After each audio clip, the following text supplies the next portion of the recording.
নমস্কার সবাইকে। তো তোমরা এখানে দেখতে পাচ্ছ আমরা সবাই মাতাজির উদ্দেশ্যতে হেঁটে চলেছি। আর এখানে আমরা মাতাজি দর্শনের জন্য যাচ্ছি এখন। অনেকে অনেক কিছুই বলে যে এখানে হাঁটা যায় না, অনেক প্রবলেম হয়, পা ব্যথা করে। কিন্তু বিশ্বাস করো কোনো প্রবলেমই হয় না। আমরা এখানে ২ টা ফ্যামিলি গিয়েছিলাম। আমরা খুব মজা করে আরামসে উপরে উঠেছি। আর আমরা মাতাজির নাম নিয়ে উঠেছি। আমাদের কোনো প্রবলেমই হয়নি উপরে ওঠার সময়। আর আপনারা দেখতেই পাচ্ছেন সাইডের ভিউটা কত সুন্দর উপর থেকে। আমরা এখন অনেকখানি উপরে চলে এসেছি।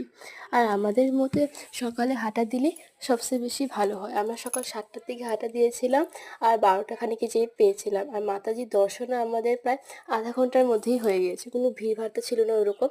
আমরা খুব ভালো মতো মাতাজির দর্শন করেছি।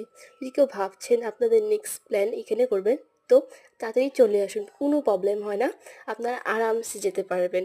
সো জয় মাতা দি।